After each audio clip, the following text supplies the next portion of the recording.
All malice and deceit and hypocrisy and envy and all slander అనేటువంటి మాటతోటి ప్రారంభమవుతుంది. కాబట్టి అనేటువంటి మాటతోటి ప్రారంభమవుతుంది. సో కాబట్టి అనేటువంటి మాటతో ప్రారంభమవుతుందంటే దాని ముందు ఏదో చెప్పినట్టే కదా. సో ఇవన్నీ చెప్పాను కాబట్టి, ఇలా ఉంది కాబట్టి మీరు ఈ పని చేయండి అని అక్కడ కంటిన్యూషన్ లాగా కనిపిస్తుంది మనకి కదా. సో అనేటువంటిది కదా. దానికి తెలుగులో ఏం పదం వాడచ్చు? కాబట్టి సహోదరులారా, మీరు క్రీస్తు యేసులో ఏదైనా మంచి రుచి చూసిన ఎడలా అని స్టార్ట్ చేయాలి యాక్చువల్గా అయితే. సో ఇంగ్లీష్లో మనకు స్పష్టంగా కనిపిస్తుంది. సో ఏది మనకి ఏముంది కాబట్టి ఏంటి, దాని ముందు ఏం చెప్పాడు, ఆ సో అనేటువంటి మాటని అక్కడ ఎందుకు వాడాడు అని మనం చూస్తే దాని ముందు మనకు ఏం చెప్పుకుంటూ వచ్చాడు? యేసు క్రీస్తులో మనకున్నటువంటి నిత్యత్వాన్ని గురించి, యేసు క్రీస్తులో మనకున్న స్వాస్థ్యాన్ని గురించి, ఆయనలో విశ్వాసం ఉంచడాన్ని గురించి మాట్లాడుతూ వచ్చాడు కదా. ఆ తర్వాత లాస్ట్లో ఎక్కడ ల్యాండ్ అయ్యాడు అని మాట్లాడుకున్నాం మనం.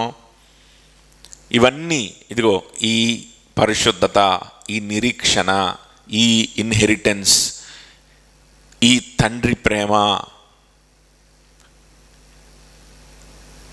మీరు కలిగి ఉండి పితృపారంపర్య ఆచారములకు మీరు బానిసల అవ్వనవసరం లేని, అర్థమవుతుందా? పితృపారంపర్య ఆచారాల్లో మీరు ఇరుక్కుపోవాల్సిన అవసరం లేదు. మనుషులు నేర్పించినటువంటి మతపరమైనటువంటి ఆచారాల్లో మీరు ఉండిపోవాల్సిన అవసరం లేదు. మీరు ఎందుకు విశ్వసిస్తున్నారో, ఎందుకు చేస్తున్నారో తెలియకుండా మీరు ఏది కూడా చేయాల్సిన అవసరం లేదు అని చెప్పి, ఎందుకంటే మీరు మతపరమైనటువంటి వాటిని ఆచరించుకుంటా, ఏదో మెకానికల్గా కొన్ని పనులు చేసుకుంటా, మనుషుల్ని మెప్పించడానికి, మనుషుల దృష్టిలో భక్తులు అనిపించుకోవడానికి మీరేదో కొన్ని యాంత్రికంగా కొన్ని పనులు చేస్తా, పితృపారంపర్యంగా వచ్చినటువంటి అదవుతుందా కొన్ని చెక్ లిస్ట్, బాగా చదువుకున్నావా, ఆ మంచి పేరు తెచ్చుకున్నావా, ఆ మంచిగా ఉన్నావా, నీట్గా ఉన్నామా, సెటిల్ అయ్యామా, అధ్యాయం ఇది అంతే. అది ఉంటే చాలు. ఇక నువ్వు పరలోకానికి వెళ్తున్నట్టే, నువ్వు దేవునితో సంబంధం కలిగి ఉన్నట్టే. సో అందరికంటే నువ్వు నీతిమంతుడు అనిపించుకోవాలంటే, నువ్వు దేవునితో సంబంధం కలిగి ఉన్నవాడు అనిపించుకోవాలంటే కొన్ని చేయాలి. ఒక ప్యాటర్న్ ఉండాలి నీ జీవితంలో. అది ఉంటే చాలు. ఇక నువ్వు దేవునికి సంబంధించిన వాడు అన్నట్టు లెక్క అన్నట్లు మీరు ఉండాల్సిన అవసరం లేదు. ఎందుకు అనంటే ఈ ఆచారాలనిలో మీరు ఇరుక్కుపోయే కర్మ మీకు పట్టలేదు. ఎందుకు పట్టలేదు అనంటే మీరు విమోచింపబడింది అక్షయమైనటువంటి దేవుని యొక్క నిర్దోషమైనటువంటి గొర్రెపిల్ల నిర్మలమైనటువంటి రక్తము చేత మీరు రక్షింపడ్డారు, మీరు విమోచింపడ్డారని ఆ విమోచనలో ఉన్నటువంటి డెప్త్ గురించి అదవుతుందా.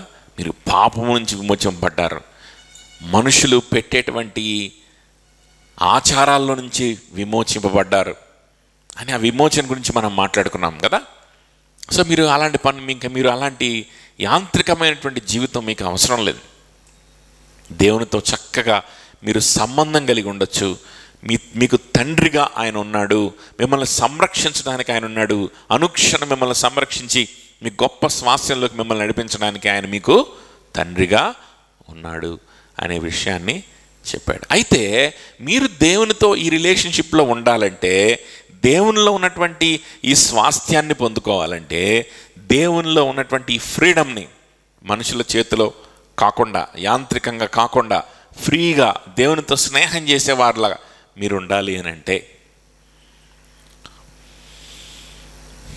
దానికి సహాయం చేసేటువంటి భూమి మీద, దానికి ఫెసిలిటేట్ చేసేటువంటి, దానికి మార్గం చూపించేటువంటి ఒకే ఒక యంత్రాంగం లేకపోతే ఒకే ఒక శరీరం ఈ భూమి మీద ఏదన్నా ఉంది అని అంటే అది దేవుని యొక్క సంఘము. ఆ సంఘంలో మీకు సహవాసం దొరుకుతుంది. మీరు ఆల్రెడీగా సంఘాలుగా ఉన్నారు. ఎవరికి రాస్తున్నాడు? ఇండివిజువల్గా ఎక్కడెక్కడో తిరుగుతున్నటువంటి ఇండివిజువల్ క్రైస్తవులకు రాస్తున్నాడా? మనం ముందు చూసాం కదా, అడ్రస్ చేశాడు. ఎవరికి రాస్తున్నాడు? సంఘాలకు రాస్తున్నాడు. సంఘాలకే రాసేది. చెదిరి ఉన్నవారే, కానీ ఆ సంఘాల్లో ఉన్నటువంటి చెదిరి ఉన్నవారు, అక్కడ ప్రభు కోసం పరదేశులైపోయి ఉన్నటువంటి వ్యక్తులు, సంఘాల్లో ఉన్నటువంటి వ్యక్తుల కోసమే పేతురు ఈ మాటల్ని రాస్తా ఉన్నాడు. కాబట్టి మీరు సంఘాల్లో, స్థానిక సంఘాల్లో ఉన్నారు కాబట్టి అక్కడ మీకు సహవాసం దొరుకుతుంది. దేవుని బిడ్డలతోటి మీరు సహవాసం చేసేటువంటి అవకాశం మీకు దొరుకుతుంది. సో ఇప్పుడు నేను చెప్పినవన్నీ ఈ గొప్ప రక్షణలో ఉన్నటువంటి అంశాలన్నీ కూడా, ఈ ప్రివిలేజెస్ అన్నీ కూడా మీ సొంతం అవ్వాలి అని అంటే మీరు ఎక్కడ ఉండాలో తెలుసా? మీరు ఇలాంటి సహవాసంలో ఉండాలి. అలాంటి సహవాసం అంటే ఏంటి? సహవాసం ఉండడం అంటే ఏంటి? అది కూడా వివరించాడు. సహవాసం ఉండడం అంటే ఏంటి? ఏదో ఊరికనే ఏదో చర్చికి వెళ్ళడమా, వెళ్ళేసి రావడమా అంటే నో, కాదు. ఏదో టయానికి వెళ్ళి టయానికి వచ్చేయడం, ఏదో ఆదివారం పోయి రావడమా, లేదా ఏదో కూడికలు అంటే ఆడకు పోయేసి రావడమా అంటే నో, కాదు. సహవాసం కలిగి ఉండడం అంటే ఏంటి అనేది కూడా వివరించాడు. ఏంటంట? ఒకరినొకరు మిక్కటముగాను లోతైన విధముగాను మీరు ఏం చేయాలి? మీరు ఒకరినొకరు ప్రేమించుడి అని చెప్పాడా లేదా? ఎస్. ఒకరినొకడు హృదయపూర్వకంగాను మిక్కటముగాను ప్రేమించుడి అని చెప్పాడు. ఆ తర్వాత దీని మీద we have to focus on this, because సర్వశరీరులు గడ్డిని పువ్వుని పోలిన వారు, గడ్డిని పోలిన వారై ఉన్నారు. ఆ గడ్డి వాడిపోను, దాని పువ్వు రాలిపోను, దాని అందమంతా కూడా రాలిపోతుంది. So but the word of God remains forever. దేవుని వాక్యం అయితే నిరంతరము నిలుచును, నిరంతరం నిలుచును. మనుషులు నీకు ఏంటినంటే ఇవన్నీ చేస్తే టైం వేస్ట్ అని చెప్పచ్చు. మనుషులు నీకు దేవుని బిడ్డలతోనే ఉంటావా, ఆ సహవాసంలో ఉంటావా, నీ బలహీనతల గురించి ఆలోచించుకుంటా, వాళ్ళకి పంచుకుంటా, ఇదేం జీవితం? దేవుణ్ణి ఆరాధించుకుంటా, ఇదేం జీవితం? బయట ఇంకా చాలా ఉన్నాయి, అవన్నీ ఎప్పుడు తెలుసుకుంటావు అని చెప్పి మనుషులు ఎన్నో చెప్తారు, ఎన్నో మాటలు చెప్తారు. అవన్నీ ఏమైపోతాయంట? నశించిపోతాయి. వారందరూ ఏమైపోతారు? నశించిపోతారు. గడ్డి ఎండిపోవును, దాని పువ్వు రాలిపోను. మనిషి నశించిపోతాడు. వాడి ఘనత, వాడి డబ్బు, వాడి కెరియరు, వాడి యొక్క పలుకుబడి ఇవన్నీ కూడా రాలిపోతాయి ఒకరోజు. కానీ దేవుని వాక్యం నిరంతరం నిలిచి ఉంటుంది. నిత్యత్వంలోకి కూడా మనల్ని తీసుకెళ్తుంది దేవుని యొక్క వాక్యము. దానికి అంతము లేదు, దానికి అంతం లేదు. దేవుని వాక్యానుసారంగా నువ్వు బ్రతకడం నువ్వు ప్రారంభిస్తే, దేవుని వాక్యం నాకు చెప్పింది సహోదరుల దగ్గర నేను ఉండాలని, దేవుని వాక్యం నాకు నేర్పించింది నేను సహవాసం కలిగి ఉండాలని. సహవాసం అంటే నా ఇష్టం వచ్చినట్టు నేను అనుకోవడం కాదు. సహవాసం అంటే ఏంటో కూడా దేవుని వాక్యం చెప్పింది. ఏం చెప్పింది దేవుని వాక్యం? సహవాసం అంటే మిక్కటముగా ఒకరినొకరు ప్రేమించడం అని చెప్పింది. అటువంటి ఒక దేవుని బిడ్డలతోటి సహవాసం, దేవుని బిడ్డలతో కలిసి క్రీస్తులో ఉన్నటువంటి గొప్ప ఆధిక్యతల గురించి, క్రీస్తులో ఉన్నటువంటి గొప్ప ఫ్యూచర్ గురించి మాట్లాడుకోవడం, సంభాషించుకోవడం, కూర్చొని ఆలోచించడం, పాటలు పాడుకొని స్తుతించడం. మనసు ఆ స్వాస్థ్యాన్ని వైపు నుంచి మనం తొలగిపోతూ ఉంటే మరలా వాళ్ళ దగ్గరికి వెళ్ళి సంభాషణ చేయడం, మరలా వాళ్ళతోటి మనము నిన్న పారామెడిక్స్ గ్యాదరింగ్ జరిగింది. పారామెడిక్స్కి 2 వారాల నుంచి సువార్త అంటే ఏంటి అని మాత్రమే చెప్తున్నాం. ఏం చెప్తున్నాం 2 వారాల నుంచి కదా? మన వాళ్ళు కూడా ఉన్నారు. అసలు సువార్త అంటే, విశ్వాసం అంటే ఏంటి? What is faith? విశ్వాసం అంటే దేని మీద విశ్వాసం ఉంచడం? యేసుప్రభు దేవుడనే విశ్వాసం సరిపోద్దా? యేసుప్రభు స్వస్థత ఇస్తాడని విశ్వాసం సరిపోద్దా? యేసుప్రభు మంచి చేస్తాడని విశ్వాసం ఉంచితే సరిపోద్దా? దేని మీద విశ్వాసం ఉంచాలి? ఏమని విశ్వాసం ఉంచిన వాడు రక్షింపబడతాడు? ఏమని విశ్వాసం ఉంచిన వాడు పాపం క్షమించబడి పరలోకానికి వెళ్తాడు, నిత్య జీవానికి వెళ్తాడు అనే విషయాన్ని మాత్రమే 2 వారాలు మాట్లాడుకుంటే నిన్న మనోళ్ళు ఏం చెప్పలేకపోతా ఉన్నారు. ఏంటి విశ్వాసం అని అంటే, ఇప్పుడు నేను వాళ్ళకి చెప్పాలనిపించిన విషయం ఏంటో తెలుసా? అదే చెప్పానమాట. వాళ్ళు ఏమన్నా అనుకొని, you don't have any fellowship, మీరు పుట్టుకతో క్రైస్తవులు కావచ్చు, మీరు ఎన్నో బైబిల్ స్టడీలకి లేకపోతే తిరిగేవాళ్ళు కావచ్చు, మీ ఫ్యామిలీ అంతా సేవకులు కావచ్చు, whoever you might be, you don't have any fellowship. మీ తప్పు కూడా కాదు అని చెప్పానమాట. మీ తప్పు కాదు. ఈ సమాజం అలా ఉంది. ఈ సమాజం అలా ఉంది. పొద్దున్న లెగిస్తే వాట్సాప్లో దేవుడు మెసేజ్లు వస్తాయి, పొద్దున్న లెగిస్తే వాట్సాప్లో దేవుడు పాటలు వస్తాయి, పొద్దున్న లెగిస్తే యూట్యూబ్లో దేవుడి పాటలు వస్తాయి, మెసేజ్లు వస్తాయి, అన్నీ వస్తాయి. కానీ విశ్వాసం అంటే ఏంటి, రక్షణ అంటే ఏంటి, యేసుక్రీస్తు అసలు నీ కోసం ఏం చేశాడు అని చెప్పే నాదుడు ఉండడు.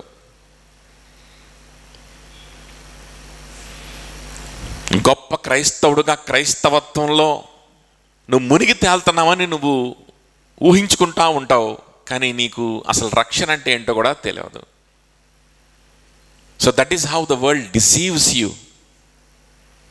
ఈ డిసెప్షన్లో నుంచి, ఈ మోసంలో నుంచి నువ్వు బయటకు వచ్చి అసలు రక్షణ అంటే ఏంటో అర్థం చేసుకొని నిజంగా దేవునితో స్నేహితురాలు అవ్వాలి అని అంటే ఒకటే ఒక మార్గం ఏంటంటే సహవాసం కలిగి ఉండడం, మంచి సహవాసం కలిగి ఉండడం. మీకు సహవాసం లేదు కాబట్టే మీరు అక్కడికి ఏ చర్చలకు వెళ్తున్నారో నాకు తెలీదు, ఏ సహవాసాలకు వెళ్తున్నారో తర్వాత నాకు తెలీదు. మీకు ఎవరు మీతోటి యేసుక్రీస్తు గురించి సంభాషించే నాదుడు లేడు. అందుకనే 2 వారాల నుంచి చెప్తున్నదే చెప్తా ఉంటే మళ్ళీ అసలు విశ్వాసం ఉంచడం అంటే ఏంటమ్మా చెప్పండి అని అంటే ఎవరు చెప్పలేకపోతున్నారు.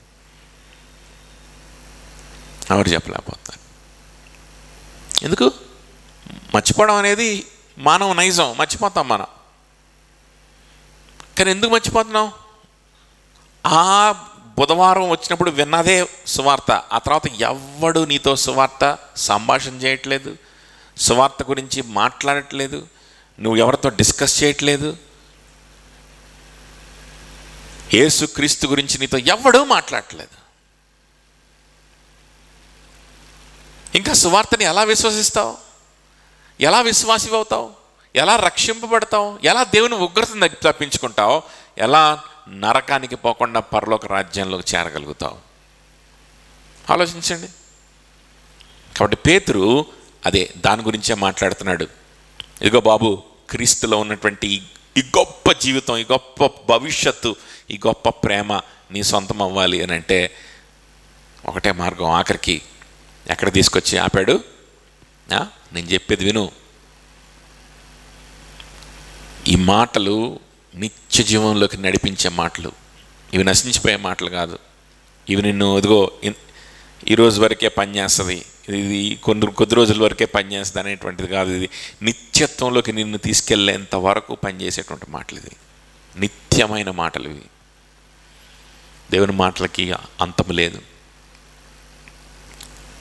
అదవుతుందా? అవి నిత్యము నిలిచి ఉంటాయి. అదేంటి అని అంటే నువ్వు యేసు క్రీస్తు గురించి వింటూ ఉండాలి, క్రీస్తు కేంద్రితంగా నువ్వు ఆలోచిస్తూ ఉండాలి, ఆయన సిలువలో నీకేం చేశాడో నువ్వు ఆలోచిస్తూ ఉండాలి, నీకు సంభాషణ చేసేటువంటి వ్యక్తుల మధ్యలో ఉండాలి. దాన్నే ఫెలోషిప్ అంటారు. అలాంటి ఫెలోషిప్ నీకు అనుగ్రహించేటువంటి, ఇచ్చేటువంటి, అందుబాటులో ఉంచేటువంటి మంచి సంఘమనే, దాన్నే నిజమైన స్థానిక సంఘం అంటారు. ఫెలోషిప్ లేకపోతే అసలు సంఘమే కాదు. బోర్డు ఉండొచ్చు, ఏమైనా ఉండొచ్చు, అది ఏ సంస్థ అయినా కావచ్చు. అర్థమవుతుందా? ఊరికనే వెళ్ళడం, కూర్చోవడం, ప్రైజ్ లాంటి చెప్పుకొని వెళ్ళడం కూడా కాదంట. ఎలా అంట? మిక్కటముగా sincere brotherly love one another earnestly from a pure heart అని ఆఖరికి ముగించాడు. అలా ముగించి ఇప్పుడేమంటున్నాడంటే, కనుక మీరు ఇలా చెయ్యాలి గనుక, మీకు ఆ గొప్ప స్వాస్థ్యం మీ సొంతం అవ్వాలి గనుక, ఆ గొప్ప తండ్రి ప్రేమ మీ సొంతం అవ్వాలి గనుక, యేసయ్యలో ఉన్న గొప్ప భవిష్యత్తు మీ సొంతం అవ్వాలి గనుక, అది అవ్వాలంటే మీరు సహవాసం కలిగి ఉండాలి కనుక, అది అవ్వాలంటే ఎక్కడ ఆపాడు? సహవాసం దగ్గర ఆపాడు. అక్కడ నుంచి కంటిన్యూ చేస్తున్నాడు 2nd చాప్టర్. మీరు సహవాసం కలిగి ఉండాలి కనుక, so put away all malice and all deceit and hypocrisy and envy and all slander. అంతవరకు చదువు. సమస్తమైన దుష్టత్వమును సమస్తమైన కపటమును వేషధారణను అసూయను సమస్తమైన దూషణ మాటలను మాని. చూడండి, ఎందుకు ఈ లిస్ట్ చెప్పాడు? ఈ లిస్ట్ ఎందుకు చెప్పాడనంటే ఒక శాండ్విచ్ లాగా ఉంటుంది అన్నమాట పేతురు రాసేటువంటి మాటలు. లిస్ట్ ఎందుకు చెప్పాడంటే, పైన శాండ్విచ్ అంటే ఏంటి? పైన ఒక లేయర్ ఉంటుంది, కింద బ్రెడ్ ఉంటుంది, మధ్యలో మాంసం ఉంటుంది కదా. సో మధ్యలో మీరు అసలు ఏం చేయాలి అనేటువంటిది, ఎలా ఉండాలని మధ్యలో పెట్టాడు. పైన లేయర్ ఏంటి అని అంటే సహవాసం ఉంటేనే మీకు ప్రభులో ఉన్నటువంటి గొప్ప జీవితం, నిత్యజీవం ఇవన్నీ ఉంటాయి. సో సహవాసాన్ని మీరు కలిగి ఉండాలి, మిక్కటముగా ఒకరినొకరు ప్రేమించుకొని ఉండాలి. కింద ఉన్న లేయర్ ఏంటంటే, if indeed that by it you may grow up in to salvation, if indeed you have tasted that the lord is good. క్రొత్తగా జన్మించిన శిశువులను పోలిన వారై నిర్మలమైన వాక్యమును పాల వలన రక్షణలో ఎదుగు నిమిత్తము ఆ పాలను అపేక్షించుడి. మనుషుల చేత ఫస్ట్ మాట, ప్రభువు దయాళుడని మీరు రుచి చూచి ఉన్న ఎడల. మీరు తెలుగులో చూస్తే నేను చెప్పిన స్ట్రక్చర్ అర్థం కాదు, ఇంగ్లీష్లోనే చూడాలి. ఎందుకంటే ఇంగ్లీష్లోను పేతురు అసలు రాసినటువంటి గ్రీకులోను ఒకటే స్ట్రక్చర్ ఉంది. దీన్ని సెంటెన్స్ డయాగ్రామింగ్ అంటారు. సెంటెన్స్ యొక్క డయాగ్రామింగ్ చేసుకుంటే అప్పుడు ఆథర్, ఆ రాసిన వ్యక్తి యొక్క ఇంటెన్షన్ ఏంటనేది మనకి క్లారిటీగా అర్థమవుతుంది. ట్రాన్స్లేషన్స్ చేసేవాళ్ళు కూడా సెంటెన్స్ యొక్క డయాగ్రామ్ని మార్చకుండా ట్రాన్స్లేట్ చేయడానికి ప్రయత్నం చేయాలి. ఒక్కొక్కసారి అది కుదరకపోవచ్చు. అంటే ఈ తెలుగు ట్రాన్స్లేషన్ చేసిన వాళ్ళు సరిగ్గా చేయలేదని వాళ్ళు నేను క్రిటిక్ చేయట్లేదు. ఒక్కోసారి కుదరదు, ట్రాన్స్లేషన్ చేసేటప్పుడు మారిపోతుంది, జంబుల్ అవుతుంది. బట్ ఓకే, మనకి ఇన్ఫర్మేషన్ అయితే చక్కగా ట్రాన్స్లేట్ చేశారు తెలుగు బైబిల్లో. బట్ ఆ స్ట్రక్చర్ని ఇంగ్లీష్ బైబిల్లో చూసుకుందాం, so that we will understand what the author wants to say exactly. So structure ఏంటంటే, పైనేమో మీరు సహవాసం కలిగి ఉండండి, కింద లేయర్లో ఏమంటున్నాడు, మీరు రక్షణలో ఎదగాలి, రక్షణలోనికి గ్రో అప్ ఇంటూ సాల్వేషన్, మీరు రక్షణలోనికి ఎదగాలి. నిర్మలమైన వాక్యమును పాల వలన రక్షణ విషయంలో ఎదుగు నిమిత్తము.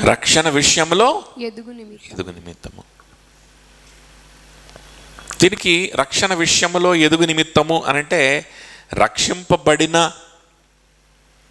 వ్యక్తులు వాళ్ళు ఇంకా దేవునికి దగ్గరవడం అనేటువంటి అర్థము వస్తుంది.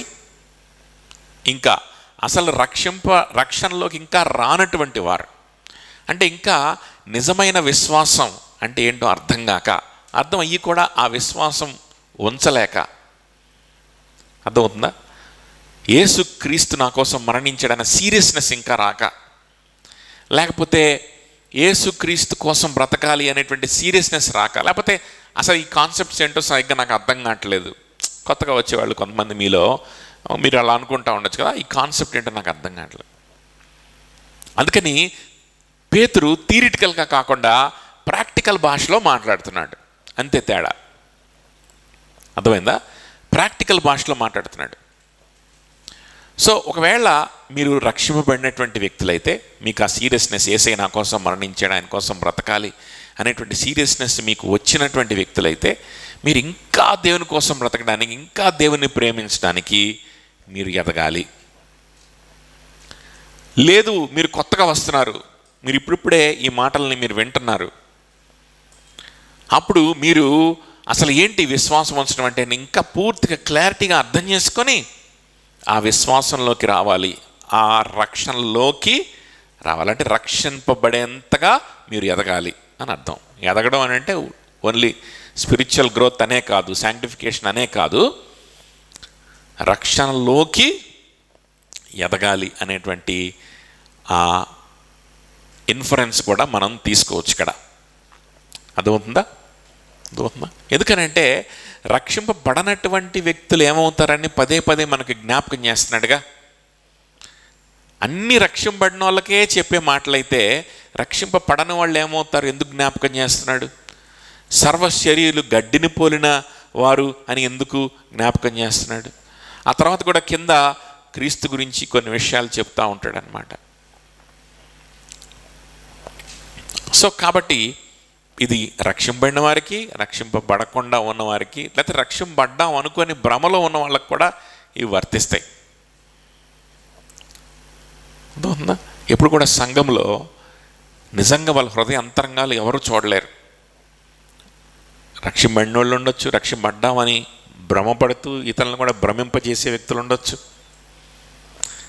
కొత్తగా వచ్చేవాళ్ళు ఉండొచ్చు. అందరికీ ఉపయోగపడేలాగా పేతురు మాట్లాడతాడు. సువార్త అంటే అంతే, సువార్త అంటే అందరికీ ఉపయోగపడుతుంది. ఓకే, సో పైన లేయర్ ఏంటి అనుకున్నాము? సహవాసంలో ఉండడం. కింద లేయర్ ఏంటి అనుకున్నాము? రక్షింపబడ్డం లేదా రక్షణలో ఎదగడం. ఓకే, అర్థమైందా? సో అంటే మీరు ఇంకా రక్షింపబడిన వాళ్ళు, కొత్తగా వచ్చేవాళ్ళు అయితే రక్షింపబడ్డం అని తీసుకోండి. మీరు రక్షింపబడి సంఘ సభ్యులైతే రక్షణలో ఇంకా ఎదగడం అని తీసుకోవచ్చు, మీ ఇష్టం.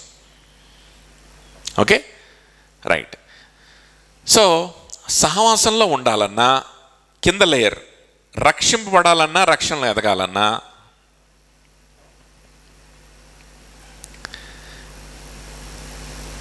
ప్రభువులో ఉన్నటువంటి మంచితనాన్ని రుచి చూడాలన్నా,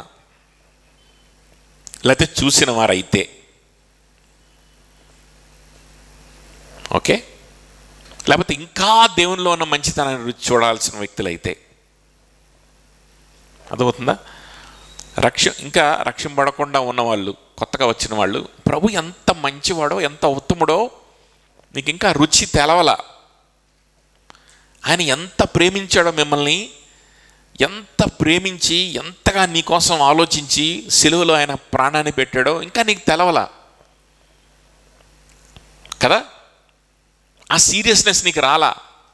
ఆయన ఎంత ఉత్తముడు, ఎంత గొప్పవాడు, ఎంత ప్రేమ కలిగిన వాడు, నన్ను ఎంత ప్రేమించాడో నీకు ఇంకా అది అర్థం కాల. రక్షింపబడిన వాళ్ళకి రక్షింపడని వాళ్ళకు ఉన్న తేడా అది. రక్షింపబడిన వాళ్ళు ఏంటి అని అంటే ఆ సీరియస్నెస్ అర్థం చేసుకున్న వాళ్ళు రక్షింపబడినటువంటి వ్యక్తులు. వాళ్ళు సంఘ సభ్యులుగా ఉంటారు. వాళ్ళు ఆటోమేటిక్గా ప్రభు కోసం పనిచేస్తుంటారు, ప్రభుకి జీవితాన్ని సమర్పణ చేస్తుంటారు కదా. సో మరలా చెప్తున్నాను వినండి, పైన చెప్పినట్లుగా సహవాసంలో స్థిరపడాలన్నా, ఓకే, సహవాసంలో స్థిరపడితేనే రక్షింపబడిన వ్యక్తి అవుతావు నువ్వు. మళ్ళీ అది కూడా రక్షణకి ప్రీరిక్విజిటే. రక్షింపడాలంటే సహవాసం ఉండాలి నీకు, లేకపోతే రక్షణ రాదు. సహవాసం ద్వారానే రక్షింపడతావు. నేను ఒక్కడనే కూర్చొని తపస్సు చేస్తా రూమ్లో, వాక్యం విన్నా కదా నేనే తపస్సు చేసుకుంటుంటా, అర్థమైనా అవ్వకపోయినా నాకు విశ్వాసం వస్తే అప్పుడు అందరితో కలుస్తా, సంఘంతో కలుస్తా, అప్పుడు దాకా ఏదో పిలిస్తే పోవడం రావడం అట్లా చేస్తా అంటే కుదరదు.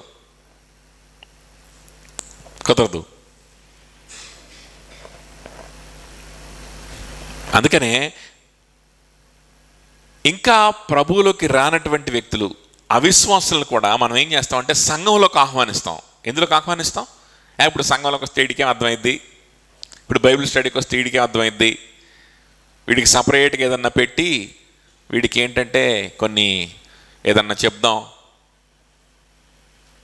అని అనుకోం. అఫ్కోర్స్ సపరేట్గా పెడతాం ఆకర్షించడానికి. కొన్ని క్యాంపస్ గ్యాదరింగ్స్, కొన్ని కాలేజ్ గ్యాదరింగ్స్ కండక్ట్ చేస్తాం. కొంతమంది వ్యక్తుల్ని ఈజీగా మనము ఏంటంటే అప్రోచ్ అవ్వడానికి, ఏదో గుంపులో గోవిందంలా కాకుండా కాన్సన్ట్రేటెడ్గా ఒక కాలేజ్ క్యాంపస్లో మనం ప్రార్థన చేసి వాళ్ళని ప్రేమించి వాళ్ళతోటి మంచి రిలేషన్షిప్ కలిగి ఉండి ప్రభు గురించి చెప్పడానికి, వాళ్ళని ప్రేమించడానికి మనకు ఉపయోగపడుద్దని చెప్పి మనం ఏం చేస్తామంటే ఒక కాలేజ్ క్యాంపస్కి ఒక గ్యాదరింగ్ అలా కండక్ట్ చేస్తాం. ఒక్కొక్క క్యాంపస్ ఒక్కొక్కరు బాధ్యత తీసుకోవడం అట్లా చేస్తాం.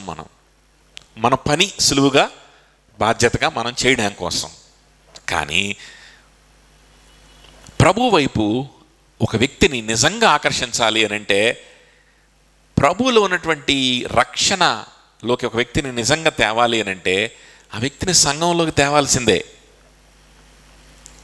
సంఘంలోకి తెస్తే అప్పుడు తోటి విశ్వాసుల్ని చూసి వారితో సహవాసాన్ని డెవలప్ చేసుకుంటూ కూడా ప్రారంభించేసిన తర్వాత రక్షింపబడతాడు. అదేంటి సహవాసానికి రక్షణకి లింక్ ఏంటి?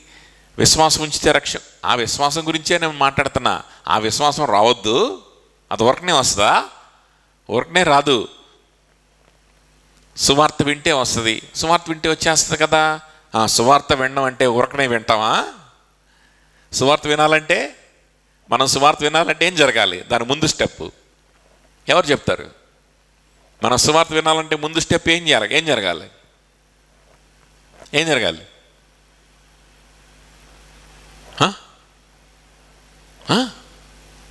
మనం సువార్త వినాలంటే దాని ముందేం జరగాలి? ప్రకటించాలి. ఎవడో, అంతే కదా. మనం ప్రకటించుకొని మనమే వింటామా? ఎవడో ఒకడు వేరేవాడు ప్రకటించాల్సిందే, వేరేవాడు చూపించాల్సిందే కదా. సువార్త అంటే ఏంటో, ప్రభు కోసం బ్రతకడం అంటే ఏంటో, ప్రభు కోసం నిర్ణయాలు తీసుకోవడం అంటే ఏంటో, ప్రభు ఎంత ప్రేమిస్తున్నాడో ఆ ప్రేమను ఎంత ఎంజాయ్ చేస్తామో, మనం కూడా తిరిగి ప్రభుని ఎంత ప్రేమించగలుగుతామో, ఇవన్నీ కూడా ఒకటి చూపిస్తేనే కదా అర్థమయ్యేది. ఇంకొకటి లేకుండా అర్థం అవుతుందా? ఇంకోటి ప్రకటించకుండా మనం వినగలుగుతామా? వినలేము. కాబట్టి రక్షింపబడాలంటే కూడా ఆ వ్యక్తి ఎక్కడ ఉండాలి? సంఘంలోనే ఉండాలి, సహవాసంలోనే ఉండాలి. సహవాసంలోకి వచ్చి సహవాసంలో ఉన్నటువంటి వ్యక్తులతోటి సంబంధం ఏర్పరచుకొని వాళ్ళని అబ్జర్వ్ చేసి వాళ్ళతో కలిసి బ్రతకడం ప్రారంభిస్తూ ఉండగానే వాడు రక్షింపబడతాడు. ఎందుకంటే అప్పుడే వాడు వింటాడు, అర్థం చేసుకుంటాడు, విశ్వాసం ఉంచుతాడు. కాబట్టి లేకపోతే విశ్వాసం ఉంచడానికి అంత ఈజీ కాదు. విశ్వాసం ఉంచితే రక్షణే. ఏ మనుషులు బట్టి రక్షణ రాదు, సహవాసం నుంచి రక్షణ రాదు, విశ్వాసం నుంచే రక్షణ వస్తుంది. కానీ విశ్వాసం రావాలంటే సువార్త ప్రకటింపబడాలి. సువార్త ప్రకటించేవాడు సహవాసంలో ఉంటాడు కదా. సో ఒక వ్యక్తి రక్షింపబడాలన్నా, రక్షణలో ఎదగాలన్నా, రక్షింపబడ్డానని భ్రమలో ఉన్నవాడు ఆ భ్రమలో నుంచి బయటకు వచ్చి నిజంగా రక్షింపబడాలన్నా సహవాసంలో ఉండాలి. First layer. కింద లేయర్లో ఒక వ్యక్తి దేవుని మంచితనాన్ని తెలుసుకున్న వ్యక్తిగా ఉండాలన్నా, ఇంకా రక్షణలోకి ఎదగాలన్నా, అర్థమవుతుందా? ఈ రెండు చేయాలి అని అంటే మధ్యలోది అవసరం. ఈ మధ్యలోది లేకపోతే పైది చేయలేవు, కిందది చేయలేవు. అర్థమవుతుందా? ఏంట మధ్యలో చూడండి. So put away all malice and all deceit and hypocrisy and envy and all slander. సమస్తమైన దుష్టత్వమును, సమస్తమైన కపటమును, వేషధారణను, అసూయను, సమస్త దూషణ మాటలను మాని వీటన్నిటినీ మానాలి. కనీసం వీటన్నిటిని మానేయాలనేటువంటి నిర్ణయం అన్నాను తీసుకోవాలి. ఇదేంటండి ఇలాంటివన్నీ మనం మానలేము కదా. ఎవరు చెప్పారు మానలేమని? కొన్ని ఉంటాయి భయంకరమైన బంధకాలు, కొన్ని ఉంటాయి మరలా వచ్చే ఉంటాయి. ఇవి కూడా మరలా వస్తాయి. కానీ నువ్వు మానితేనే పైదైనా చేయగలుగుతావు, కిందదైనా చేయగలుగుతావు. నువ్వు మానితేనే సహవాసం కలిగి ఉండగలుగుతావు, దేవుని మంచితనాన్ని తెలుసుకోగలుగుతావు, రక్షింపబడగలుగుతావు. లేకపోతే కుదరదు.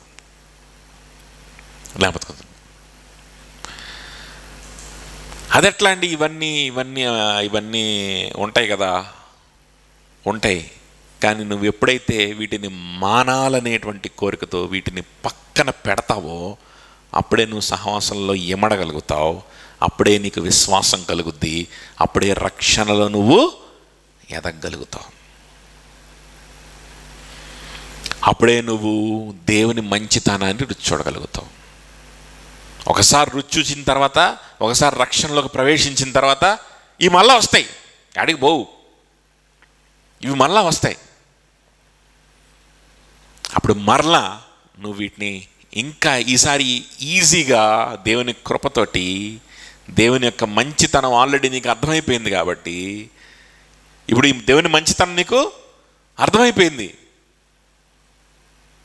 కాబట్టి ఇప్పుడు నువ్వేం చేస్తావంటే వీటిని ఈజీగా మరలా నీ మనసులో నుంచి క్షణాల్లో పారదోలేస్తావు, క్షణాల్లో పారదోలేస్తావు. ఏంటివి? మరలా చదువుదామా? మ్యాలిస్ ఫస్ట్ పాయింట్, దుష్టత్వము. దుష్టత్వము. దుష్టత్వం ఉంటే రక్షింపబడలేవు. దుష్టత్వం ఉంటే ఏం చేయలేవు, నువ్వు రక్షింపబడలేవు. దుష్టత్వం ఉంటే నువ్వు దేవుని ఎరగలేవు. దుష్టత్వం ఉంటే నీకు దేవుని గురించి అర్థం కాదు.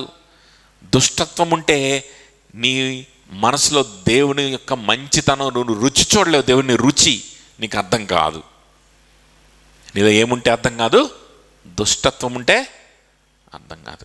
ఆ దుష్టత్వాన్ని కొంచెం సేపు విడిచిపెట్టి సహవాసంలోకి నువ్వు రాగలిగితే దేవుడు పట్టేసుకుంటాడు. దేవుడు పట్టేసుకునే అవకాశం ఉంది. దేవుడు నీకు విశ్వాసం ఇచ్చేసే అవకాశం ఉంది. ఆ తర్వాత మళ్ళా వస్తుంది ఈ దుష్టత్వం. మళ్ళీ దాన్ని ఈసారి ఈజీగా ఏం చేస్తావు? దాన్ని పారదోలేస్తావు. ఒకవేళ రక్షింపబడనటువంటి వ్యక్తివైతే, ఒకవేళ రక్షింపబడకుండా దేవుని సంఘములో సభ్యుడిగా కాకుండా ఉన్న వ్యక్తి అయితే, లేకపోతే రక్షింపబడ్డాననే భ్రమలో ఉన్న వ్యక్తివైతే ఒకసారి గమనించు, ఒకసారి ఆలోచించుకో. అటువంటి వ్యక్తులు దుష్టత్వంలో మునిగి తేలుతూ ఉంటారు. వాళ్ళ హృదయం అంతా దేంతో నింపబడి ఉంటుందంటే దుష్టత్వంతో. ఎవడు ఒప్పుకోడు, కానీ దుష్టత్వంతోనే నింపబడి ఉంటుంది. మ్యాలిస్, దుష్టత్వం.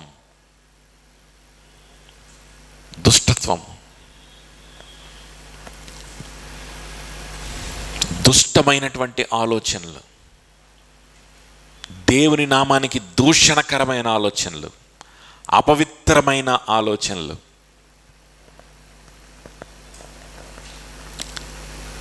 మనుషుల్ని వాడుకుందాం అనుకునేటువంటి ఆలోచనలు, శరీర సంబంధమైనటువంటి దురాశలు నీ వెంటాడడం దుష్టత్వం. అంటే ఏదైనా ఒక వ్యసనంలో పడిపోతే అది వేరే విషయం. ఏదైనా ఒక వ్యసనానికి బానిస అయిపోతే, లేదా ఏదైనా రిలేషన్షిప్కి బానిస అయిపోవడం అది వేరే విషయం.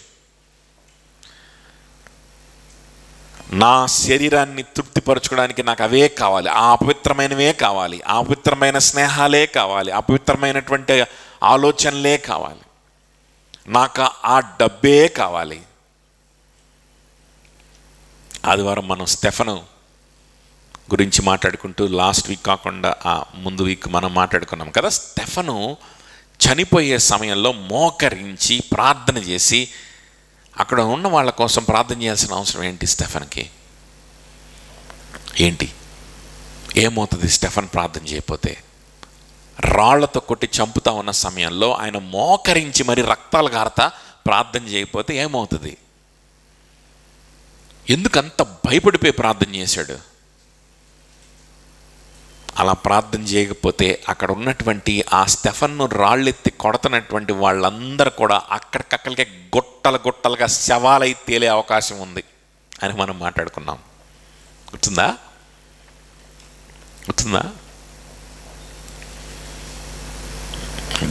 గుట్టల శవాలైపోయేటువంటి, అక్కడికక్కడికే రాలిపోయే ప్రమాదం ఉంది.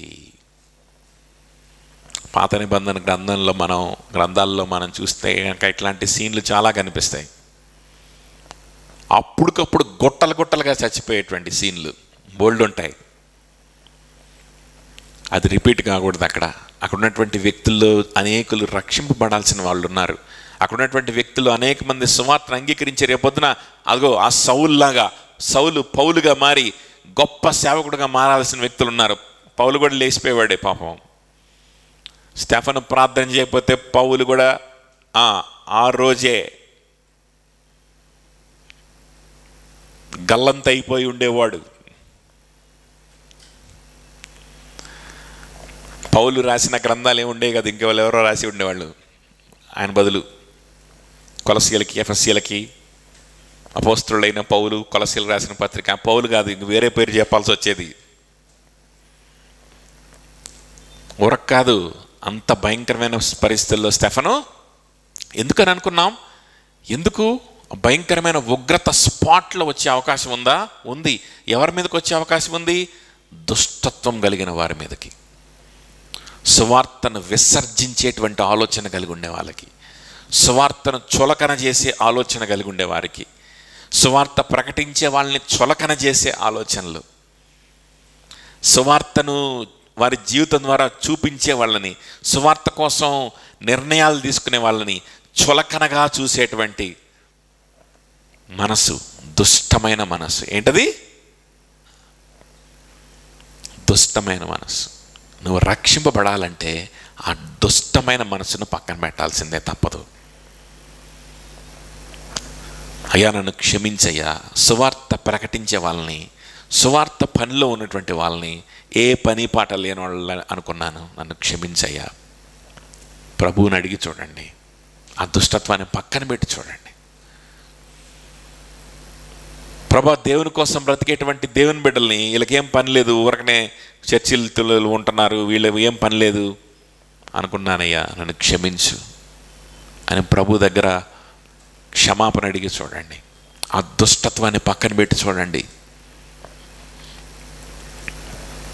దేవుని మాటలు నీకు ఆకర్షితంగా కనిపిస్తాయి. దేవుని సహవాసంలో నువ్వు ఇమిడిపోతావు. దేవుని బిడ్డల సహవాసమే నీకు తృప్తినిస్తుంది. దేవుని బిడ్డలతో ఉండడమే నీకు సంతోషాన్ని ఇస్తుంది. ఈ దుష్టత్వాన్ని పెట్టుకున్నావు అనుకో, లోపల ఎప్పటికీ రక్షింపబడలేవు. ఈ దుష్టత్వం నీలో కంటిన్యూస్గా ఉండి కూడా నేను రక్షింపబడిన వ్యక్తిని అనుకుంటున్నావా? ఎక్కడైతే నిజమైన సువార్త ప్రకటింపబడదో వాళ్ళంటే చులకన, ఎక్కడైతే నిజమైనటువంటి సువార్త పని కోసం ప్రయాసపడేటువంటి విశ్వాసులు ఉంటారో వాళ్ళంటే చులకన, ఎక్కడైతే నిజంగా సువార్త కేంద్రితమైనటువంటి పద్ధతులు, సువార్త కేంద్రితంగా బ్రతకడానికి గురించి మాట్లాడతారో వాళ్ళని అవాయిడ్ చేద్దాం, ఆ మాటల్ని పక్కన పెట్టేద్దాం. సువార్త ప్రకటించడానికి గురించి, సువార్త కోసం జీవితాన్ని సమర్పణ చేయడానికి గురించి ఇటువంటి మాటలన్నీ పక్కన పెట్టేద్దాం. ఈ దుష్టత్వాన్ని కలిగి ఉండి మళ్ళా నేను విశ్వాసిని అనుకుంటే నువ్వు పప్పులో కాలేసినట్టే,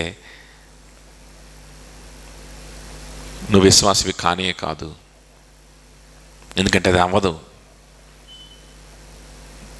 ఆ శాండ్విచ్లో మధ్యలో ఉన్నటువంటి మాంసం, మధ్యలో ఉన్నటువంటి ఇవి చెయ్యకుండా నువ్వు సహవాసంలో ఉండలేవు. వస్తుంటావు, పోతుంటావు, నీకే సహవాసమో లేదు. ఇంకా దేవుని మంచితనం ఏంటో నీకు తెలీదు. నువ్వు అనుకోవచ్చు, నాకు దేవుడు అది ఇచ్చాడు, ఇది ఇచ్చాడు, దేవుడు చాలా మంచోడు, నాకు బాగా తెలుసు. ఏమీ తెలీదు నీకు, ఏం తెలియదు. దేవుడు నాకు అది చేశాడు, అప్పుడు ఇది చేశాడు, ఇప్పుడు అది చేశాడు, అప్పుడప్పుడు కాపాడాడు, ఇవన్నీ గుర్తు చేసుకొని దేవుడు చాలా మంచోడు, నాకు బాగా తెలుసు, ఆయన మంచితనాన్ని చూపించాడని ఏదో నీకు నువ్వు సాటిస్ఫై అవ్వడం తప్ప అసలు మంచితనం, దేవుని యొక్క గొప్పతనము, ఆయన యొక్క గంభీరమైనటువంటి ఆయన యొక్క ప్రేమ నీకు ఎన్నడూ నువ్వు రుచి చూడలేదు. రక్షణలోకి నువ్వు ఎదగలేదు. నిత్యమైన నరకములోకి, శిక్షలోకి నువ్వు వెళ్ళబోతున్నావు.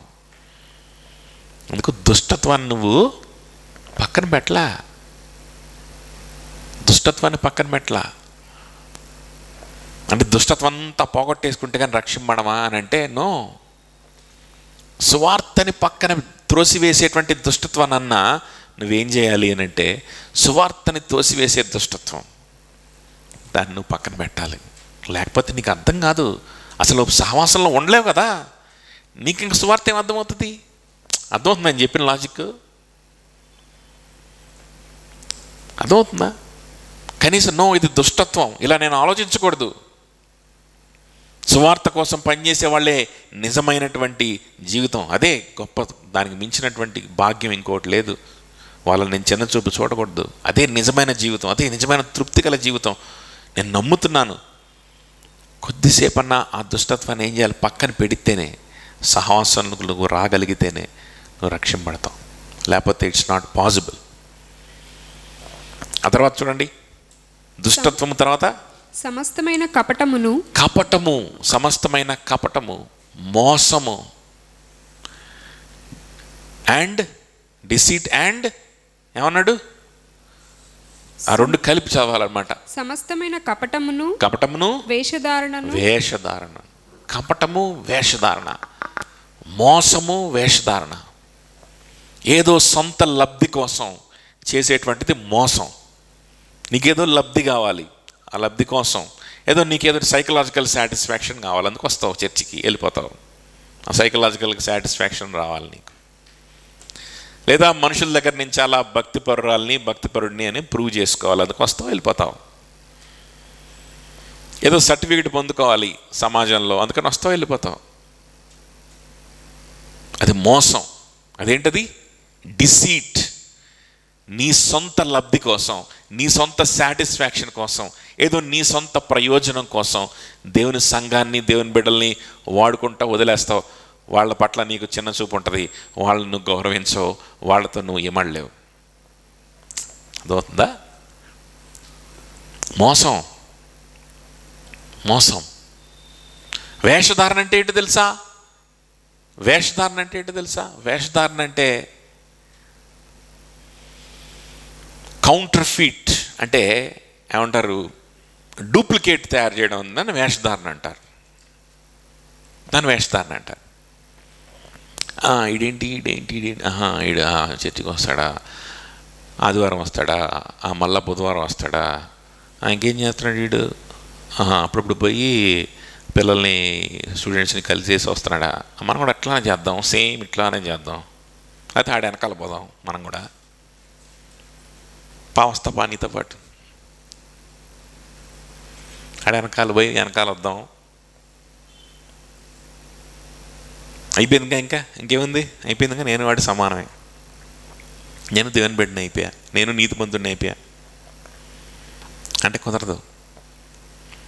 అది హిపోక్రసీ అవుతుంది. ఏమవుతుంది? హిపోక్రసీ.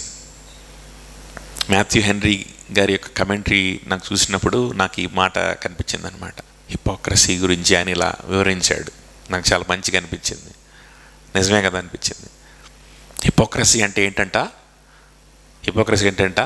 జెరాక్స్ కాపీ తీయడం అంట. హిపోక్రసీ అంటే ఏంటి? అది ఒరిజినల్ కాదు, డిగ్రీ సర్టిఫికెటో ఏదో పెట్టి, పాస్బుక్, ఆధార్ కార్డు పెట్టి జెరాక్స్ తీస్తే వస్తుంది, సేమ్ వస్తే వస్తుంది, కానీ అది చెల్లిద్దా? చాలదు. ఏదో నువ్వు ఇదిగో భక్తి పరులు ఏం చేస్తున్నారు అబ్జర్వ్ చేసి ఆ క్రియలు చేసుకుంటా వెళ్దాం అంటే కుదరదు.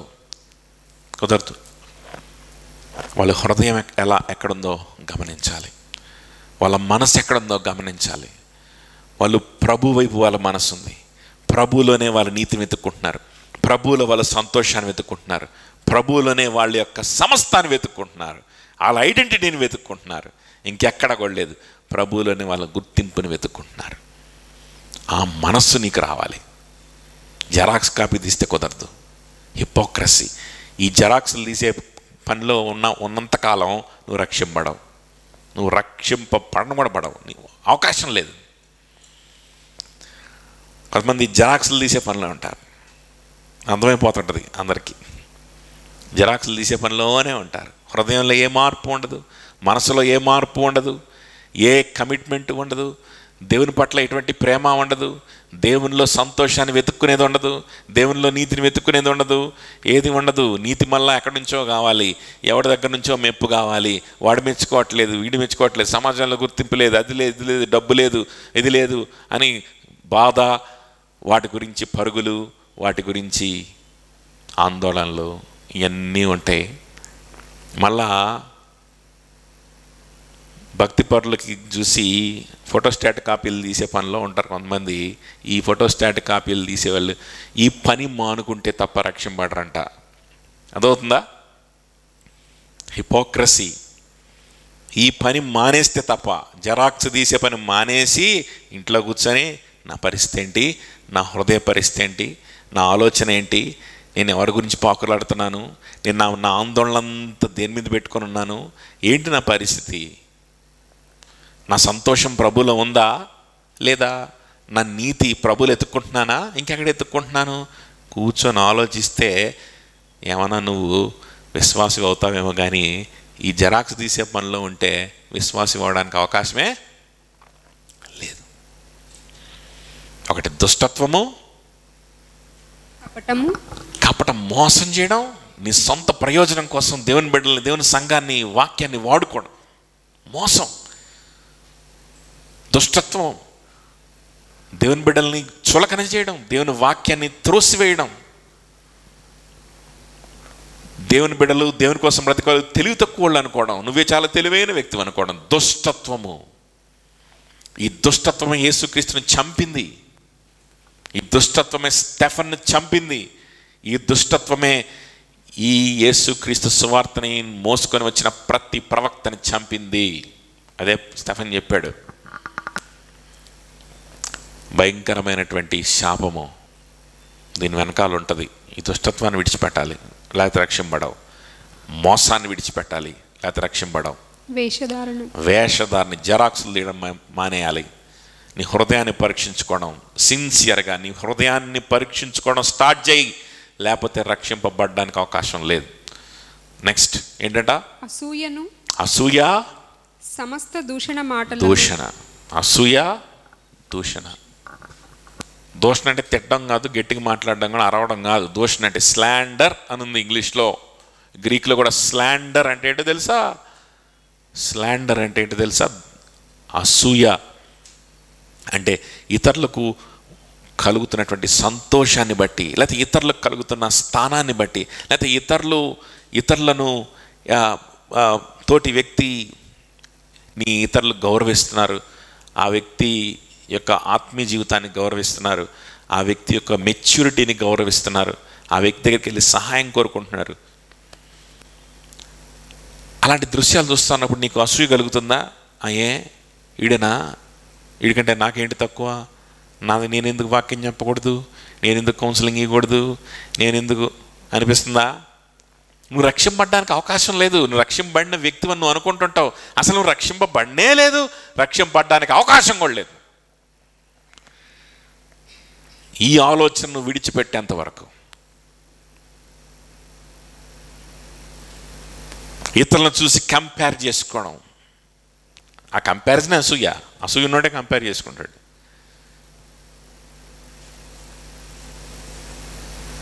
వాళ్ళు చేయగలను నేను చేయలేనా?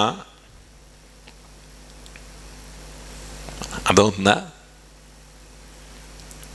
రక్షింపబడడానికి కూడా అవకాశం లేదు. ఇంకా ఆల్రెడీ రక్షింపబడ్డాను అనుకుంటుంటే ఇంకా దానంత వెర్రితోనే ఇంకోటి ఉండదు. Impossible to be saved. So envy తర్వాత ఏంటంటే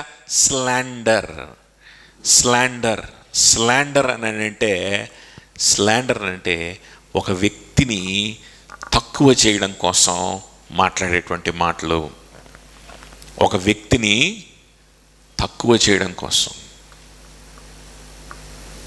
ఒక వ్యక్తి చెప్పేటువంటి మాటలు నీకు నచ్చలేదనుకో, ఒక వ్యక్తి చెప్పేటువంటి సువార్త నీకు నచ్చలేదనుకో, ఒక వ్యక్తి చెప్పేటువంటి వాడి జీవిత విధానం నీకు నచ్చలేదనుకో, వాడు దేవుని కోసం కొన్ని నిర్ణయాలు తీసుకుంటున్నాడు అనుకోండి, దేవుని కోసం కొన్ని విషయాలను విడిచిపెట్టుకుంటున్నాడు అనుకోండి, దేవుని కోసం సిన్సియర్గా కష్టపడి పనిచేస్తున్నాడు అనుకోండి, వాడు పక్కన నించుంటే మనం ఎలా కనిపిస్తాం? వాడు పక్కన నించుంటే మనం ఇంకా చాలా ఎదగాలి, అసలు నేను రక్షింపబడినట్లేను, నేను రక్షింపబడాలి అనిపిస్తుంది. అందుకని సరే, నువ్వు నిజంగా రక్షింపబడి ఉండొచ్చు, సరే, అటువంటి మంచి దేవుని కోసం బ్రతుకుతున్న వ్యక్తులు నీకు కనిపించినప్పుడు, వాళ్ళ పక్కన నిలబడినప్పుడు, ఇంత ఆసక్తితో పనిచేస్తున్నాడు ఈ సహోదరుడు, వీటితో పోల్చుకుంటే అసలు నేను రక్షింపబడ్డానంటావా అని ఆలోచన వచ్చింది. తప్పేంటి? ఒకవేళ నిజంగా రక్షింపబడిన వాడివైతే ఇంకా బలపడతావు, దేవుళ్ళు ఇంకా ముందుకెళ్తావు. ఒకవేళ నిజంగా రక్షణ లేని వ్యక్తివైతే ఇప్పటికైనా రక్షింపబడతావు. అది నీకు మేలే కదా, తప్పే ఉంది. కానీ వీడికి అలాంటి ఆలోచన రాదనమాట. ఏంది వీడి పక్కన నించుంటే అసలు నేను రక్షింపబడడం లేదని ఆలోచన వస్తుందేంటి? నాకే వస్తుందా, ఇంకా అందరికి వస్తుందా? అందరు ఎట్టే అనుకుంటారేమో. కాబట్టి వీళ్ళు ఏమి లోపాలు ఉన్నాయి ఎతికి ఆ లోపాలని అందరికీ చెప్తాం. అప్పుడు ఏమవుతాం? లెవెల్ అవుతాం. నేను వాడు ఏమవుతాము? దాన్ని ఏమంటారు? స్లాండర్. సో ఇటువంటి ఆలోచనలు ఉన్నటువంటి వ్యక్తి కూడా రక్షింపబడలేడు. ఎందుకు అని అంటే, రక్షింపబడినటువంటి వ్యక్తులు, దేవునిలో ఎదుగుతున్న వ్యక్తులు, దేవుని కోసం విశ్వాసంతో నింపబడినటువంటి వ్యక్తులు అలా ఉన్నతంగానే కనిపిస్తారు. మరి వాళ్ళ నిర్ణయాలు, వాళ్ళ యొక్క ప్యాషన్, వాళ్ళ యొక్క ప్రేమ, వాళ్ళు దేవుని పట్ల వాళ్ళకున్నటువంటి తృష్ణ, దేవుని కోసం వాళ్ళు చేసేటువంటి హార్డ్ వర్క్, దేవుని పరిచర్లో వాళ్ళు తీసుకునేటువంటి రెస్పాన్సిబిలిటీ, ఇవన్నీ అలా కనిపిస్తాయి.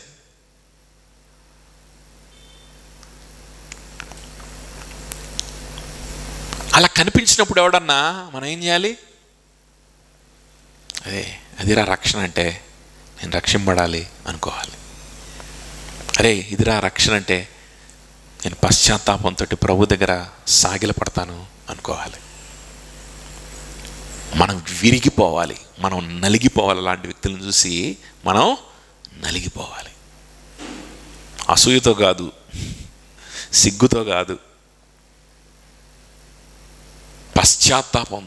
పశ్చాత్తాపంతో నేనెందుకు అలా చేయలేకపోతున్నాను, నేనెందుకు దేవుణ్ణి అలా ప్రేమించలేకపోతున్నాను అని విరిగి నలిగి దేవుని దగ్గరికి వెళ్తే, విరిగి నలిగిన హృదయాన్ని ఆయన నిర్లక్ష్యం చేస్తాడా? లేదా?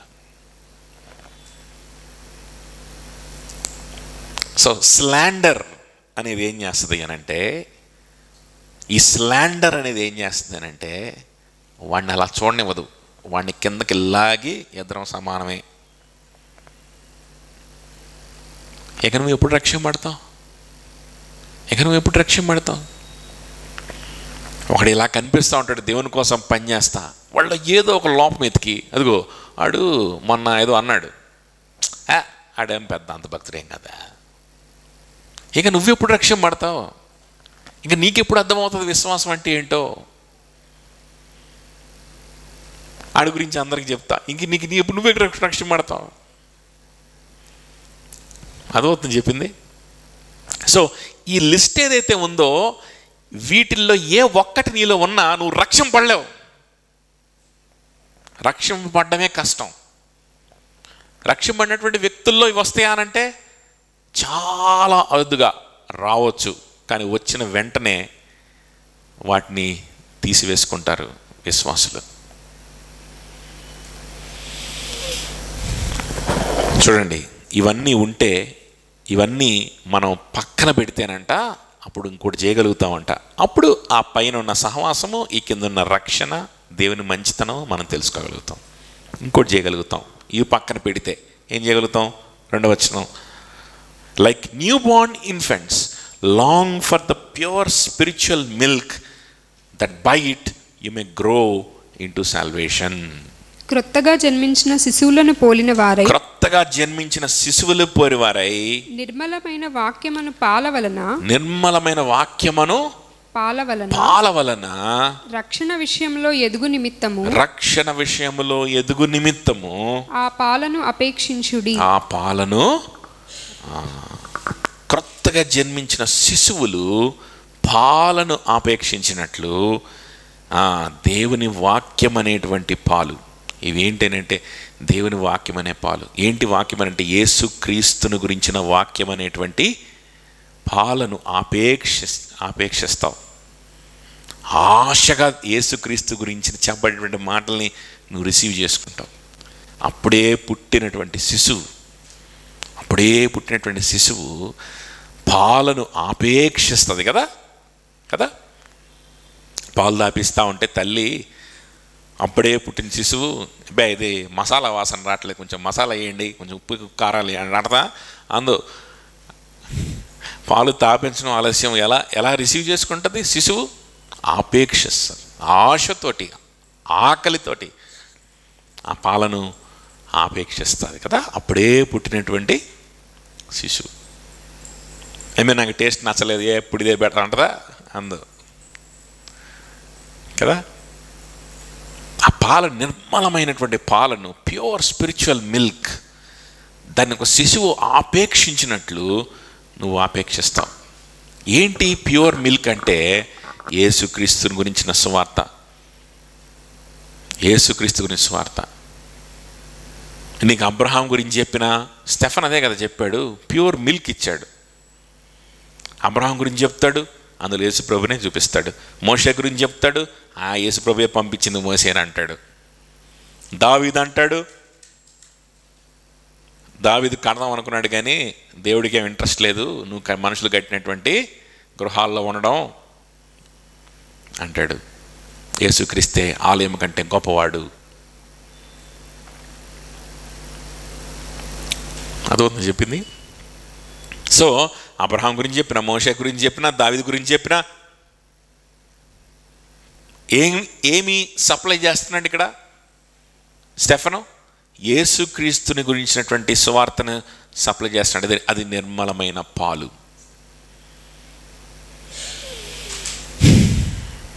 ఇప్పుడు ఈ లిస్ట్ మనం చదువుకున్నామే, వీటిని పక్కన పెట్టిన వాళ్ళైతే ఆ స్టెఫన్ మాట్లాడినటువంటి మాటల్లో ఆ పాలు వాళ్ళు ఏం చేస్తారంటే వాళ్ళు కనుగొంటారు, తీసేసుకుంటారు. ఆ పాలు కనిపిస్తాయి. యేసుక్రీస్తుని గురించిన ఏమంటారు, essence of Christ, of the gospel of Jesus Christ. అర్థమవుతుందా?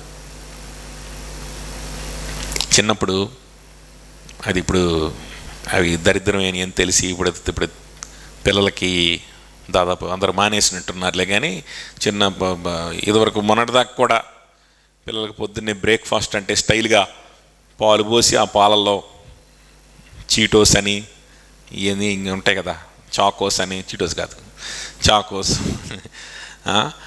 కార్న్ఫ్లేక్స్ ఇవి పోసేస్తారనమాట. పోసి ఇచ్చినప్పుడు అప్పుడు అందులో ఉన్న అవి ఉంటాయి కదా, ఆ కార్న్ఫ్లేక్స్ అవి తిని ఆ పాలు అవతల పారేస్తాం.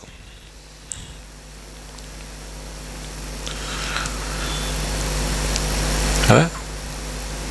ఇదిగో ఈ లిస్టునే, ఈ లిస్టుని పక్కన పెట్టలేదు అనుకో, నువ్వు ఆ పైనే చేస్తావు. సోదంతా తింటావు ఏరుకొని, అసలు పాలని, బలమిచ్చే పాలని, కథలన్నీ ఏరుకొని తింటావు. కథలు, మోటివేషన్లు, ఇంకా దిక్కుమాలిన మాటలు అన్నీ వింటావు. ఎందుకు నీ జీవితానికి పనికిరానిది వాటిని అన్నీ తీసుకుంటావు. అసలు నిర్మలమైన పాలనే అవతల పారేస్తావు. ఏంటి పాలు అంటే? యేసుక్రీస్తు గురించినటువంటి సువార్త.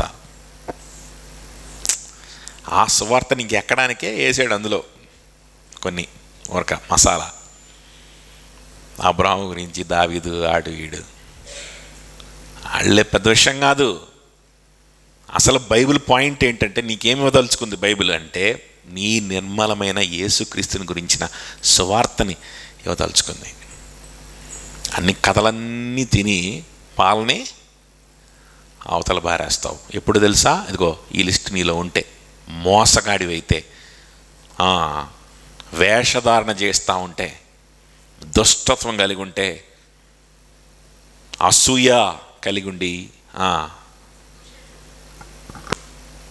ఇతరులను నీకంటే యోగ్యులుగా చూసే మనసు నీకు లేకపోతే. అదవుతుందా? తోటి విశ్వాసులను యోగ్యులుగా చూసే మనసు నీకు లేకపోతే ఏం చేస్తావు? నిర్మలమైన పాలు వదిలేసి చెత్త తింటావు. అప్పుడు నువ్వు ఇంకెలా రక్షింపడతావు? అప్పుడు నీకు దేవుని యొక్క మంచితనం ఎలా తెలుస్తుంది? నీకు చెత్తే కావాలి, చెత్త లాజిక్లు కావాలి, చెత్త డాక్ట్రిన్లు కావాలి, చెత్త డిబేట్లు కావాలి, చెత్త మోటివేషన్లు కావాలి, చెత్త నీతులు కావాలి. అన్నీ చెత్తే. స్టోరీలు కావాలి, ఎన్ని తింటావు ఏరుకొని. పాలని పక్కన పెడతాం.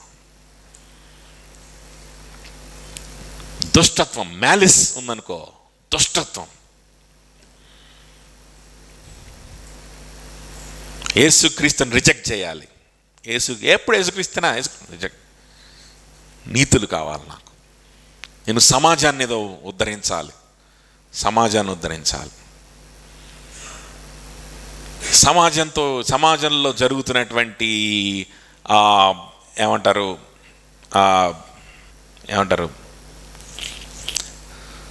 దురాచారాలు, లేదా సమాజంలో జరుగుతున్నటువంటి దుష్క్రియలు ఏమైనా ఉంటే వాటి మీద ఎలా పోరాడాలి అవి నేర్చుకున్నానండి బైబిల్ చదివి. స్త్రీల హక్కుల కోసం ఎలా పోరాడాలి అది నేర్చుకున్న బైబిల్ చదివి. అనగద్రొక్కబడేటువంటి కులాలని ఎలాగ పైకి లేవనెత్తాలి అని నేర్చుకున్నాను బైబిల్ చదివి. ఈ చెత్త అంతా నేర్చుకుంటాం. అసలు విషయాన్ని ఎందుకు వీడి హృదయంలో ఏముంది? దుష్టత్వం ఉంది. వీడి హృదయంలో దుష్టత్వం ఉంది. దేవుణ్ణి విసర్జించాలి, క్రీస్తుని విసర్జించాలి, కాబట్టి చెత్తే తీసుకుంటాడు. వీడి హృదయంలో అసూయ ఉంది. వాడికంటే నేను భక్తుడిని అనిపించుకోవాలి కాబట్టి ఎప్పుడు సువార్త సేవేనా, నేను అసలు సేవ చేస్తున్నా, నేను సమాజంలో తిరుగుతున్నా. ఎన్వి ఇట్లాంటి వాళ్ళందరూ ఏం చేస్తారు? నిర్మలమైన పాలను వదిలిపెట్టి చెత్త అంతా తింటారు. అదవుతుందా? ఇటువంటి వ్యక్తులు రక్షింపబడడానికి కూడా అవకాశం లేదు. ఈ అలవాటు మానుకొందే రక్షింపబడడానికి అవకాశం లేదు. దేవుని ఉగ్రతే నీ గతి అన్న సంగతి మనం మర్చిపోకూడదు. ఇటువంటి ఆలోచన విధానం నుంచి బయటకు వస్తేనే నువ్వు రక్షింపడతావు. సో దేవుని వాక్యం చక్కగా పరిశుద్ధాత్మ దేవుడు మనకి అందులోంచి బయటికి రమ్మని కూడా చెప్తున్నాడు. ఇటువంటి వాక్యానుసారమైనటువంటి ఇలాంటి వాక్యాలకు అనుగుణంగానే బోధకులు కూడా సంఘంలో ఉన్న వారిని, కొత్తగా వచ్చే వాళ్ళని కూడా ఎదిగింపజేయడానికి ప్రయాసపడుతూ ఉంటారు. అంతెందుకు మన గృహంలో ఉన్నటువంటి చిన్న బిడ్డలను కూడా ఇదిగో ఈ లిస్టు లేకుండా పెంచడానికి ప్రయత్నం చేస్తాం. ఏం లేకుండా? ఎందుకు? ఈ లిస్టు లేకపోతే సువార్తను అంగీకరించడానికి వాళ్ళకి అడ్డు లేదు. అఫ్కోర్స్ అల్టిమేట్గా దేవుడే రక్షించుకోవాలి, దేవుడే వాళ్ళ హృదయాన్ని ఇన్ఫ్లుయెన్స్ చేయాలి, దేవుడే వారిని రీజనరేట్ చేయాలి. Okay, it's okay. But that's a different aspect of it. అది దేవుని దృష్టిలో నుంచి దేవుని కోణంలో నుంచి చూసినప్పుడు yes, it's all the work of God. మనకు సంబంధం లేదు. ఆయన దృష్టిలోంచి, ఆయన కోణంలోంచి మనం చూసినప్పుడు. బట్ ఆయన ప్లేస్లోకి వెళ్ళి మనం చూడాల్సిన అవసరం లేదు కదా. మనం భూమి మీద ఉన్నాం, మనం మన కోణంలో నుంచే చూడాలి. కాబట్టి పేతురు కూడా మన కోణంలో నుంచే చెప్తున్నాడు. సరే, దేవుడు రక్షిస్తాడు, దేవుడు ఎన్నికలు ఉన్నాడు, ఇవన్నీ పక్కన పెట్టేయి. నీకు ఇవి ఉంటే నువ్వు రక్షింపబడడం కష్టం. ఇవన్నీ ఉంటే రక్షింపబడడం కష్టం. నీ బిడ్డలు రక్షింపడాలా? ఇవన్నీ లేకుండా పెంచు. వాళ్ళు తగిన సమయంలో వాళ్ళు రక్షింపబడతారు. ఎందుకంటే వాళ్ళకి ఏ అడ్డు కూడా ఉండదు కాబట్టి వాళ్ళు రక్షణలోనికి ఎదుగుతారు. ఈవెంచువల్గా ఈజీగా ఎదుగుతారు. అంతేగాని చర్చికి ఒక పోవాలి రావాలంతే, ఊరకు అందులో ఇన్వాల్వ్ అయిపోకూడదు అని చిన్నప్పటి నుంచి ఉగ్గుపాలతో పెంచితే ఇంకాడే రక్షణ పడతాడు. దుష్టత్వం ఉగ్గుపాలతో పోసి పెంచుతున్నావు నువ్వు. ఏదైతే రక్షణ పడడానికి అడ్డుగా ఉంటుందో, ఏ విషం అయితే వాడిలో ఉంటే వాడి జన్మలో రక్షణ పడ్డో ఆ విషయాన్ని చిన్నప్పటి నుంచే పోసి పెంచితే వాడు రక్షణ పడమంటే ఎట్లా రక్షణ పడతాడు వాడు? అసూయని పోసి పెంచితే, హిపోక్రసీని నీ మైండ్ అంతా డబ్బుల మీదనే ఉంచు, నీ మైండ్ అంతా చదువు మీదనే ఉంచు, ఉద్యోగం ఏం చేయాలి ఏంటి దీని మీద నీ మైండ్ అంతా దీని మీద ఉంచు, కానీ బయటికి మాత్రం నాతో పాటు సంఘానికి రా, ముసుగేసుకొని కూర్చో, మళ్ళీ నాతో పాటు వెళ్ళు, ఏదో ఒక రోజు నీకు బ్యాప్టిజం ఇప్పిస్తా, బ్యాప్టిజం తీసుకో, బలలో చెయ్యి, దేవుడి పాటలు పాడు, సైలెంట్గా ఉండు, కంఠత వాక్యాలు నేర్పిస్తా, అందరి ముందు వల్లించు.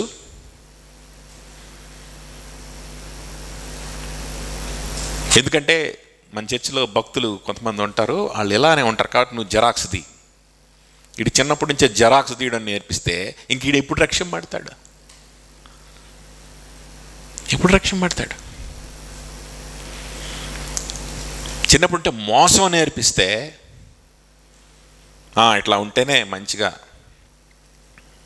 భక్తిగా ఉండాలి, భక్తిగా ఉంటే మంచిగా చర్చికి వస్తా పోతా, రేపొద్దున మా అమ్మాయి బాగా భక్తి పర్రాలు, చర్చికి వస్తుంది, పోద్ది, క్వైర్లో పాట పాడుద్ది, సండే స్కూల్ తీసుకుంటుంది అని చెప్పి ప్రొఫైల్లో రాస్తే అప్పుడు ఎవడో ఒకడు వస్తాడు.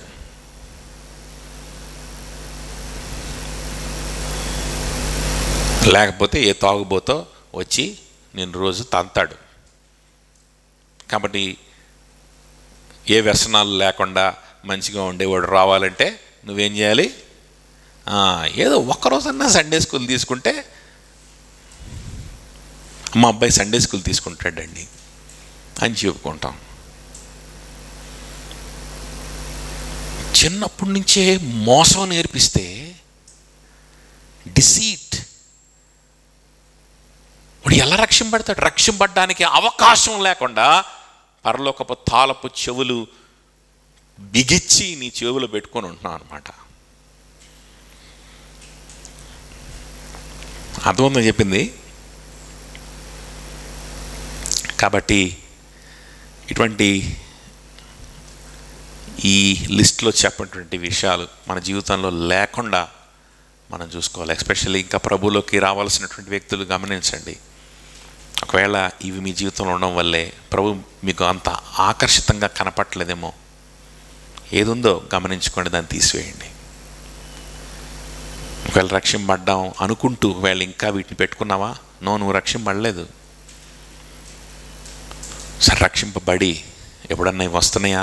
అప్పుడప్పుడు వెంటనే పోరాడు, వాటిని త్రోసివేయి. ఎందుకంటే ఇవి నీ జీవితంలో ఉంటే నీకు రక్షణానందం ఉండదు, దేవునిలో నీకు ఎదుగుదల ఉండదు, దేవునిలో ఉన్నటువంటి మంచితనాన్ని రుచి చూడలేవు. ప్రతి దినము నిర్మలమైన పాల వంటి యేసుక్రీస్తు సువార్తను నువ్వు ఆపేక్షించలేవు, తృప్తి పొందలేవు, దేవునిలో సహవాసంలోనూ ఉండలేవు. ప్రార్థన చేసుకుని అందులో లేచిన పెడదాం. Let's all stand.